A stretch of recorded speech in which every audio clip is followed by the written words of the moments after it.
I've been keeping something from you guys recently. If you follow me outside of YouTube, you know I am very dedicated to logging and tracking any kind of movie I'm watching or book I'm reading. Whether that's leaving detailed and insightful reviews on Letterboxd or tracking whatever I'm reading on Goodreads, which continues to have the ugliest design I've ever seen in my life. It's quite literally if you took the color palette of a wet paper bag and then designed your website with it. But there's something that I've been doing that I've been purposely tracking in silence, and that's how many Colleen Hoover books I've been reading. Colleen Hoover, while definitely one of the most popular authors right now, also has to be one of the most controversial. I don't think I've ever met somebody with a lukewarm take about her. It's either you love her and you think she's amazing and all of her work is a masterpiece, or you absolutely despise her and think that her books are the death of literature. When I say that Colleen is popular though, I'm not kidding. Specifically between 2021 and 2022, she saw a 661% increase in the amount of books she sold. BookTok is definitely to thank for a lot of that. I tried to find if there was like one specific TikTok that really got the ball rolling, but I think a more accurate explanation for why her books got so big on there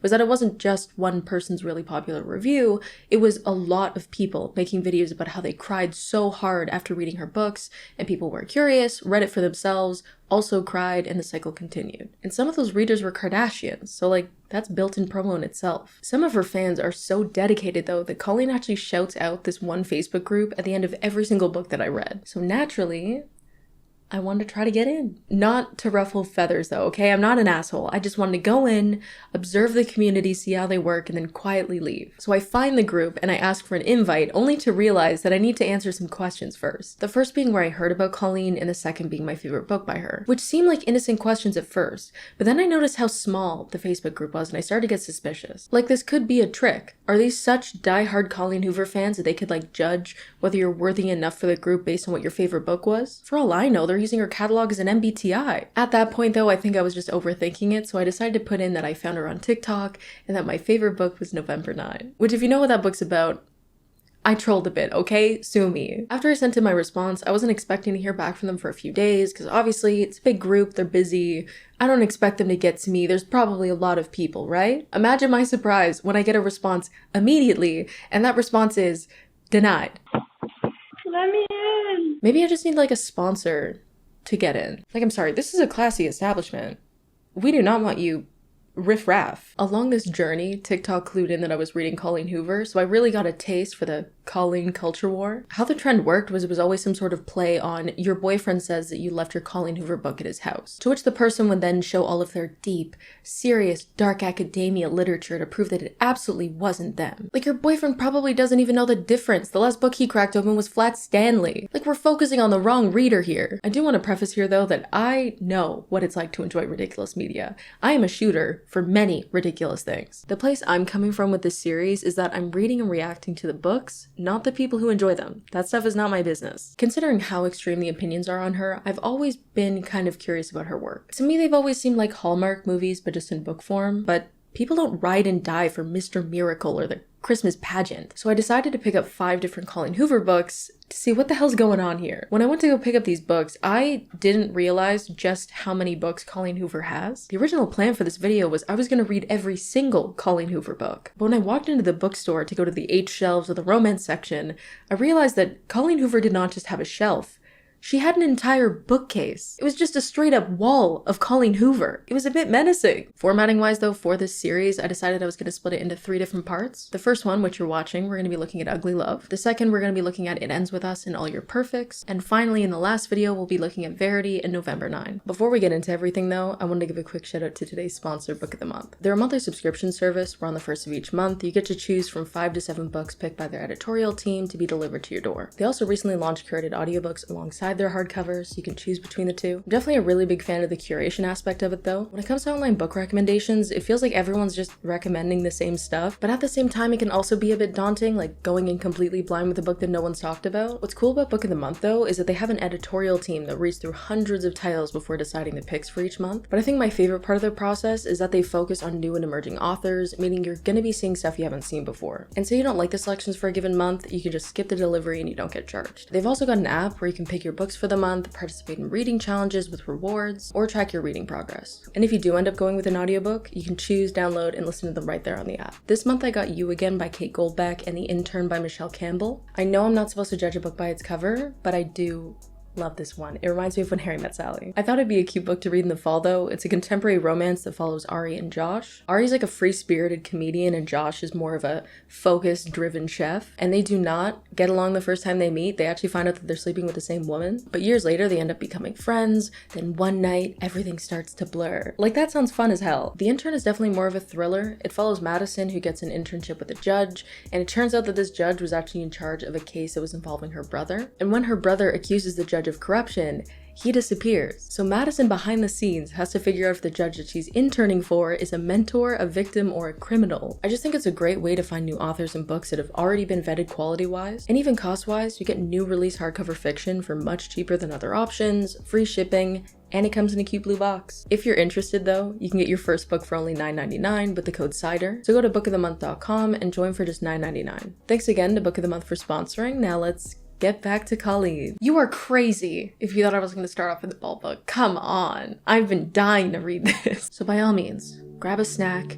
get comfortable, get a Snuggie or a blanket or something, because I'm going to tell you about the very romantic and not at all ridiculous story of Ugly Love. So in this story, we're following our main character Tate, who's recently moved in with her brother in San Diego for work, and she just hasn't found a place yet, so she's living with him. And her meet cute happens when she goes up to her brother's apartment, tries to open the door, but then realizes there is somebody passed out drunk directly in front of it. But he's kind of hot, so it's okay. We also learn at this point that Corbin is whatever you would call like a boy mom if it was actually your brother. He had an issue with anyone I dated, all of my friends, every choice I made. So like a sister brother. Oh my god. Considering what happens in this book, I don't know if I love that description. It turns out though that the drunk person in front of the door is actually one of Corbin's friends named Miles. So she has to let Miles into the apartment so he can like sleep on the couch. He's obviously super drunk. He starts sobbing and then starts saying, "I'm sorry, Rachel." And it's at this point that we're introduced to Miles' POV, which is from 6 years earlier when he was still in high school. It's his first day back at school, he's a senior, and one of the teachers asks him to help a new student find her classroom.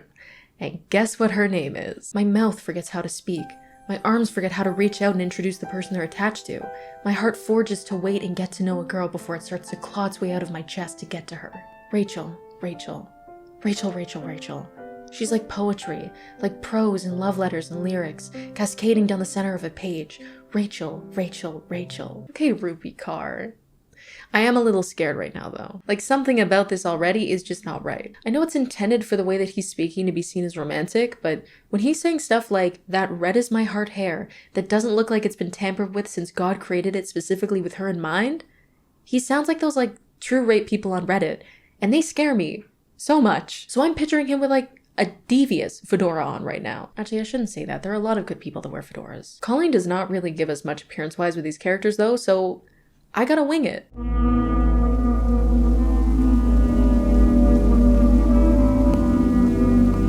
I will say, out of all of her books, this one drives home the feeling that I get from her male characters the best, in that obviously the books are written so that you fall in love with the male character too, but there is just something about the way that they speak that makes it feel like it's coming from the last person I want to hear any of this from. They're either creepy or they cheat on you. Like, those are the options. Like, I'm not even kidding. He goes on for another page about her eyes and how he's gonna make her fall in love with him. He sounds like Joe from You. I open the door for her and let Mr. Clayton know that Rachel is new here. I also want to add, for the sake of all the other guys in the classroom, that Rachel is not theirs. She's mine. Her eyes tell me she already knows she's mine. It's just a matter of time. I want to text Ian and tell her she's in hot. I want to tell her she's volcanic. But he would laugh at that.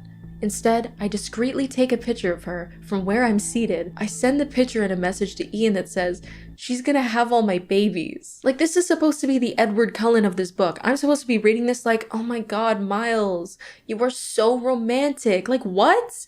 Don't you worry, Rachel. I'm getting you out of there. We're gonna get you a restraining order. We're gonna send that man away in a boat. I don't know where the boat is going, but it's going very far away. He finally shoots a shot with her though, and she's like, "Yeah, sure we can hang out." To which this guy goes, "I make room for those words. Lots of room. I let them invade me. I soak those words up like a sponge. I pluck them out of the air and swallow them." These are the kind of dramatics I pull when I'm trying to tell someone I like a song. You people will never understand. Rent was due. The FBI were banging down her door. She had one chance as she dipped her toe in the mother lake, and the outcome was a hit. To me, It did not chart anywhere else. Back to present day though, it's the next morning and Tate and Miles have their first conversation. I squeeze my eyes shut and try to drown out the smooth sound of his voice as it slides into my ears and makes its way through every nerve in my body, warming me in places this flimsy blanket failed to do all night. And you might be thinking to yourself, what could this man have possibly said to get that kind of reaction? He asked, "Where is my phone?" If he asks for any milk, she's just gonna start moaning. Like he's a creep and she's in heat. It's a terrible combination. I'm so excited. I do have to mention that she brings up the detail that he has the clearest blue eyes she's ever seen. So we'll add that to the Miles vision board. Also, I forgot to mention, there's this old dude named Cap. He's like 80 years old and he's in charge of the elevator in the building. Like he was a custodian before, but now that he's too old for it, he just presses the elevator buttons for people. And the reason that I mention this is because I'm at the part of the book where Tate goes and talks to him and he randomly goes, "I think I just pissed on myself." Like, why would you write in an old man just to make him pee his pants? It's so mean. We go back to the past timeline though, and we learn that Miles' mother actually died less than a year ago, but his dad comes up to him and is like, "Hey, I've got someone new. Her name is Lisa. You want to meet her?" So Lisa pulls up to the house and Miles goes to say hello, but he realizes that there's somebody else there. And guess who it is? Rachel and Miles already know each other, Lisa says to my father. He smiles and relief floods his face. Good, good, he says, repeating the word twice as if it could make things better. No. Bad, bad. Like, this is what you meant by ugly love, Colleen? Are you crazy? At this point, Miles also connects the dots that his father already knew Rachel and he'd been taking a lot of trips to Phoenix before his mom died, and Lisa and Rachel were originally from Phoenix. So Miles is like, "Oh my god, my dad was cheating on my sick mom." Which, listen, it's pretty fucked up. But I'm still stuck on the future sibling thing. Miles is sad now though, because obviously he can't pursue a relationship with Rachel, so he closes the metaphorical door. The saddest door he's ever had to close. His mother did just die, less than a year ago, but apparently this is sadder than that. Back to present day though, Tate comes back from work to what she thought was going to be an empty apartment because Corbin's working, but it turns out that all of Corbin's friends, including Miles, are all hanging out there because of game night or something. I'm not really interested in that side of the story, but I'm once again wondering the necessity of this old man, because she leaves the apartment to go talk to him to learn that he works up to 14-hour days. But don't worry guys, it's because he wants to do it. No wonder this man is shitting and pissing himself in public. Where's the workers union? She goes back to the apartment though and chats with all the guys and learns that they're all also pilots like Corbin. And this is where one of the guys who's married and is the designated evil guy that Miles has to protect her from comes in and tries to pull a move on her. To which Miles is like, "Go study at my place. I'm not fine with you studying here. Not until everyone leaves. Go. Take your sandwiches with you." I don't understand this trope because the guy's basically being like, "I'm a good person for protecting you from somebody that I choose to be friends with." Gee, thanks. I guess chivalry really isn't dead. But obviously she doesn't want to turn down an opportunity to go through his apartment, so she goes and notices he has a bookcase filled with books, specifically aeronautical themed books. I'm gonna be honest, first time I read that word, I had no clue what it meant. I thought maybe underwater circus, but it just means planes. After looking at his books though, she starts to do his dishes and he walks in and is like, "Why are you doing my dishes?" He also notices that she drank some of his juice and he says, "I don't care if you drink my juice, Tate." And her response to that is, "Oh wow, that's an oddly sexy sentence." This girl is down terrible. She's also mad that he doesn't smile a lot. Still no smile though. Jesus Christ, this man. Does he not realize that facial expressions are supposed to accompany speech? What was she expecting this guy to do asking about juice? "I don't care if you drink my juice, Tate." They end up chatting for a bit though and realize that they actually get on pretty well, but then she ruins it by bringing up Rachel. So he gets mad and she leaves, and then we're brought back to the past with Miles where we're still sitting in on that really awkward family dinner. While the parents are in the dining room and they're alone in the kitchen, he ends up kissing her and goes on this long-ass tangent. "My new favorite flavor is Rachel. My new favorite thing is Rachel. I want Rachel for my birthday. I want Rachel for Christmas. I want Rachel for graduation. Rachel, Rachel, Rachel. I'm gonna fall in love with you anyway, Rachel." Then Lisa walks in, but she doesn't actually see anything. She's just in a good mood because she's happy. And Miles goes, "She has a right to be happy. She's not the one who died." Jesus. Okay, why did you have to bring that up? We also at this point find out that Rachel and Lisa are moving in with them, which, of course, he takes very well. "It won't end well." "I know," she whispers. "How do we stop it?" I ask her. She looks at me, hoping I'll answer my one question. I can't. Silence, silence, silence. Loud, deafening silence. I want to cover my ears with my hands. I want to cover my heart with armor. "I don't even know you, Rachel. I should leave, I say. She tells me okay. I can't, I whisper. She tells me okay. We stare at each other. How many people are scared? I'm a bit scared. I feel like this is the internal dialogue of like that one really intense emo couple who really genuinely thought it was like them against the world. Rachel and Miles end up deciding though that since they're going to be going away to college in 7 months, they might as well hook up for those 7 months. I mean, life is short. Why not? And it's totally morally, okay? Because I mean, the dad cheated. It cancels out. Bed mass. Simple bed mass, guys. Back in present day, we're at another family dinner, but this one is a family Thanksgiving dinner for Corbin and Tate's family that Miles ends up tagging along for because for some odd reason, he's not at his own family Thanksgiving. Miles ends up getting injured by like a ladder while he's there, and of course, because Tate's a nurse, she goes to help him and they go to the bathroom for her to like patch up his cuts. Of course, they end up hooking up in the bathroom, and then he like cuts it short and is like, don't let me do that again. And the reason I wanted to specify that this is a Thanksgiving dinner is because there is a relentless Thanksgiving dinner analogy that Tate refuses to give up for like an entire chapter. I want him to do that again more than I want Thanksgiving dinner. I couldn't stop him if I wanted to. I want that so much. I don't even want to eat. And he probably doesn't realize how much I love Thanksgiving dinner, which means I want that a lot. And that isn't referring to the plate of food in front of me. Oh my God, Miles, laugh. Laugh, laugh, laugh. Please think this is the funniest thing that has ever happened, because your laugh is also so much better than Thanksgiving dinner. After dinner, later that night when everyone's asleep though, Miles and Tate end up meeting in the kitchen and have a talk about what happened. And Miles explains that the reason that he hasn't hooked up with anybody in 6 years is just because he feels like people can't separate love and sex and it's too complicated, so he just doesn't bother. To which Tate goes, so which one of the two do you not want, Miles? Love or sex? Little does she know, it's a secret third thing. Step familial relations. His eyes slowly lift back to mine, and it takes all I have to stay seated on this counter. With the way he's looking at me. With the way he's looking at me right now. Like I'm Thanksgiving. They end up kissing though, and decide to come to the agreement that they're going to be friends with benefit. Clearly this isn't going to end well, because Miles' only rules for Tate are that she can't expect a future with him, and she also can't ask about his past, and Tate, she cannot handle that, okay? I know this girl. Don't ask about my past, he says firmly. And never expect a future. Okay, Batman. Fucking relax. How bad could it be? It's not like you fucked your stepsister, right? We go back to the past at this point though, and Miles' father is commending him on how good of a brother he's being. Which like, sir, no. You don't even want to know half of what the fuck is going on there. Miles and Rachel, on the other hand, are deciding the limits of their relationship. They get really specific. So no sex, but like, are we talking penetration? Like, not oral, right? Like, Colleen, why did you write this? What the fuck? We go back to present day with Tate, who clearly is doing super well with the strictly sex thing. When we were younger, Corbin and I always agreed that if we could have any superpower, it would be the ability to fly. Now that I know Miles, I've changed my mind. If I had a superpower, it would be infiltration. I would infiltrate his mind so I could see every single one of his thoughts. I would infiltrate his heart and spread myself around like a virus. I would call myself the infiltrator. Girl, I don't know if you want to be in his thoughts like that. I've been there, and I don't like it. She has since retired the Thanksgiving analogy, though. It's been replaced with him being a solid and her being liquid. And past me, for whatever reason, underlined this and annotated it with Mr. and Miss Poopy. That's literally all I wrote. I don't know why I said this. I have yet another Miss Poopy annotation. I don't know why I did this. We're back to reading from Miles' perspective though. Him and Rachel end up fucking. The lack of awareness and like object permanence this man has makes me feel like I'm reading from like a hybrid of a serial killer and a baby. We don't talk about it because it makes us feel like what we're doing is wrong. I can't see beyond that.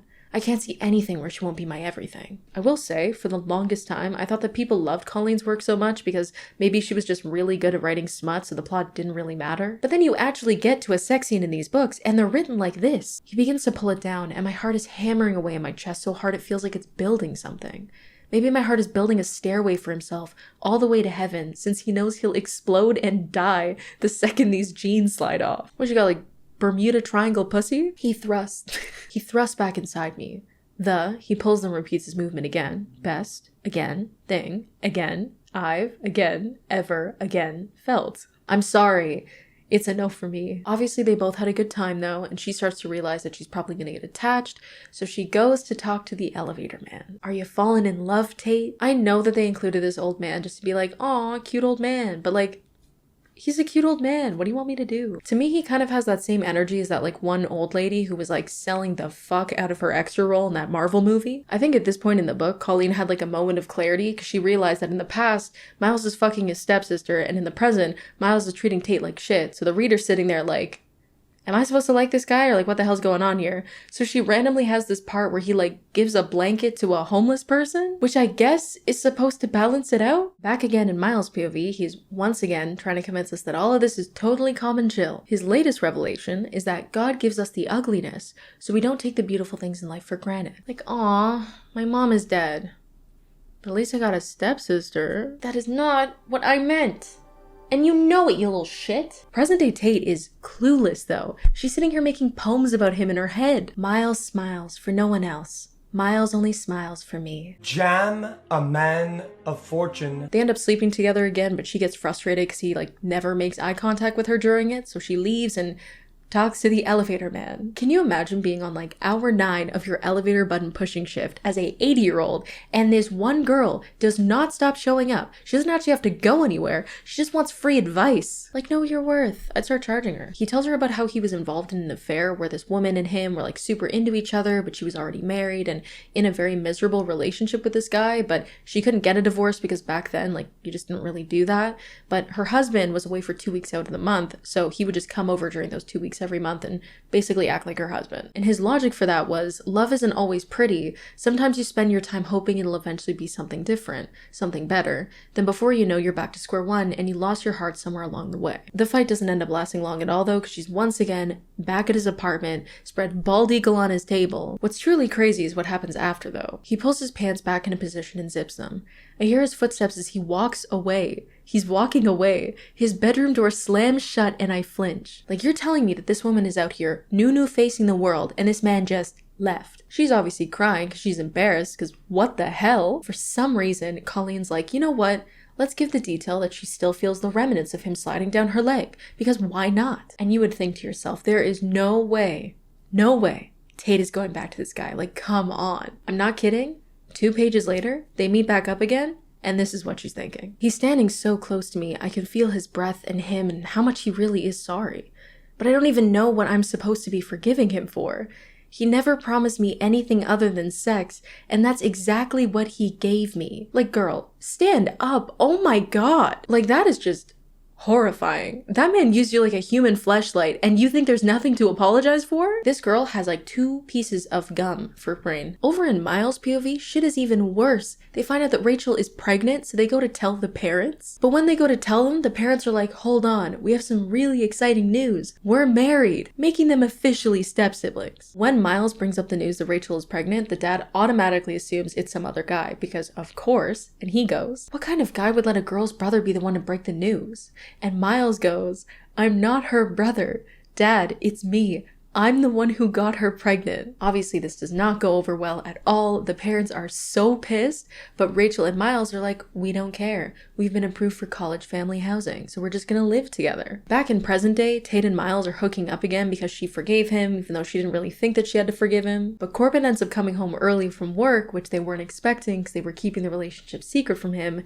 because he's a brother-sister. You just fucked my sister. Imagine you're surprised when you find out that's not the only one. You guys actually have something in common. Corbin is freaking out though, and he starts yelling at Miles, being like, do you love her? Are you at least planning to? And Tate gets super upset when Miles essentially says no. Later that night, Tate and Miles talk again, and she once again is pretending that she's like completely unaffected by everything and that the whole table thing was just a complication. I mean, I would argue that was just objectively awful, and I don't know why you would want to be with a guy like that, but I don't know. Her whole mic drop in this situation though is that she finally has a rule of her own, and that it's that he can't give her false hope. Personally, I thought that was kind of a flop line, but she does get the last bite in. You have serious issues that kind of freak me out. Like, Tate, you don't even know the half of it. Of course, she goes to talk to Cap about it, and she says, what do you think would make a man never want to experience love again? And Cap goes, I suppose if a man lived through the ugliest sides of love, he might never want to experience it again. Back in Miles' POV though, shit is happening. Miles and Rachel have moved in together, they're in college, Rachel goes into labor, and unfortunately we have Miles to explain everything going on. Do you need ice? I get it for her. Do you want a cold rag? I get it for her. Do you want me to turn off the TV? I turn it off. Do you want another blanket, Rachel? You look cold. I don't get her a blanket. She's not cold. But the baby finally comes out happy and healthy, and it turns out it's a boy. Now at this point of the book, it's nearly over, and I was sitting there thinking, like, did they get rid of the balls line? Because like people freaked out about it? Because I haven't seen it. But it was at this moment that I realized we were getting into the balls territory. The nurse takes the baby away from them though, so they can go do that. And Miles pulls into the bed with Rachel and is like, hey, how long are your boobs gonna stay this big? His dad ends up coming to the hospital too and is like, listen, all things considered, proud of you. And here we learn that Miles' dad actually never cheated. We find out that Miles' parents separated before she got sick, but then after that happened, he decided he was going to stick with her. So he wasn't actually cheating. Who gives a shit about that though? Guys, we made it. Thank you for this baby, she says from the back seat. He's beautiful. I laugh. You're responsible for the beautiful part, Rachel. The only thing he got from me was his balls. She laughs. She laughs hard. Oh my God, I know, she says. They're so big. We laugh at our son's big balls. Now, when I got to this part, I thought for sure, this is the craziest thing I'm going to see in this book. Open, shut case, moving on. But you will not believe the thing that happens directly after this. Because mind you, they're having this conversation while they're in a car, and suddenly Miles notices that the oncoming traffic lights are a lot brighter than they should be. And suddenly, they're all underwater. They got in a car crash, and the only person Miles was able to save was Rachel. They laughed at this kid's balls, and then the kid died. So obviously Rachel is super upset with him after the fact because he chose to save her instead of the kid. Here's my thing though. If the whole reason that Miles is the way that he is, and he feels the guilt that he feels is because he lost his son and he let down his girlfriend, was it absolutely necessary that his girlfriend had to be his stepsister? What was the point of that? When we go back to Tate's POV, Miles is having like a full-on breakdown and he's sobbing. So Tate's mentality is, I let him use me to get rid of his pain. I'll do whatever he wants as long as he stops hurting like he's hurting. So she gives him pity pussy and he has the nerve to call her Rachel during it. Back to Miles' POV, everything is falling apart. Rachel and her mom end up leaving and going back to Phoenix. Lisa breaks up with Miles' dad. And it's at this point that Miles is like, all right, I give it all up. I never want to love again, no matter what kind it is, because no type of love will ever be worth living through the ugly love again. I'll never let myself love anyone again, Rachel. Ever. And then we get some of his funky formatting again. Back to Tate though, him calling her Rachel was the final straw. She moves out of her brother's apartment to go find somewhere new, and she cuts off contact from Miles. And for the first time in the book, we get Miles' POV, but from the present day. He's all broody because she's left and because she doesn't know pain, which is apparently his free pass to just be an absolutely terrible person to Tate. Like, we get it. You feel bad because you bullied your baby for his big balls and then he died. His friend Ian though is like, listen, you seem happy with her though. And this single observation is apparently what changes everything. He goes off to find Tate and ends up running into Cap, and it turns out that he's known Cap his whole life. And Cap gives him the advice that he should probably go talk to Rachel to like resolve the guilt and just kind of talk it out. So he goes over to Rachel's house and finds out she has a husband and a kid and is like, oh, you're like still super depressed over that thing? And like refuse to be with anyone? Oh my God, that's like so crazy. I totally should have reached out and like made sure he didn't feel that guilty. So Miles is perfectly fine with pursuing Tate now because he has Rachel's blessing. So he goes to her door, and when Tate gets there, he tells her the truth about the first date that they met. It turns out that that day would have been his son's 6th birthday, and that's why he was drunk and sobbing. And you're probably thinking, this must be the moment where he also brings up the step-sibling thing, right? Like that was such a big part of the book. He doesn't tell her in the book. Instead we get, I didn't fall in love with you, Tate. I flew. You cannot be serious. We get the end of the story with a 6-month time skip though. They get married, they get pregnant, it's a girl, so no balls moment. And it's beautiful moments like these that make up for the ugly love. I like to read the about the author and acknowledgements and everything, but I noticed that there was an extra page at the back of the book. And this page was promoting an ugly love song. It's gonna be a country song, isn't it? I think it might be easier if we... Wait, why does it kind of sound like Harry Styles? What's crazy about this song though is that the opening lyrics are, I think it would be easier if we fell away to the bottom of the sea. Like first you're gonna make fun of this baby's balls, then you're gonna taunt him in a song? For God's sake, let this kid rest. I completely forgot to give my final thoughts on the book, so don't mind me being a horse on a porch. But walking away from this book, I can say that the message that I got from this was that both Tate and Miles need therapy. And I really don't think they should be together. And they need to leave that poor dead baby alone. Hopefully you enjoyed the video though. This is definitely a different format for me. I haven't done this in a really long time. Like I said earlier, this is going to be a 3-parter. The next part is going to be all your perfects and it ends with us. So if you want to stick around for the second and third part, definitely consider subscribing, giving the video a like, definitely helps me out. You can also follow me outside of YouTube on Instagram, Twitter, Letterboxd, Goodreads, Spotify, all that stuff I'll put in the pinned comment down below. Really hope you guys enjoyed though, and I'll see you in the next one.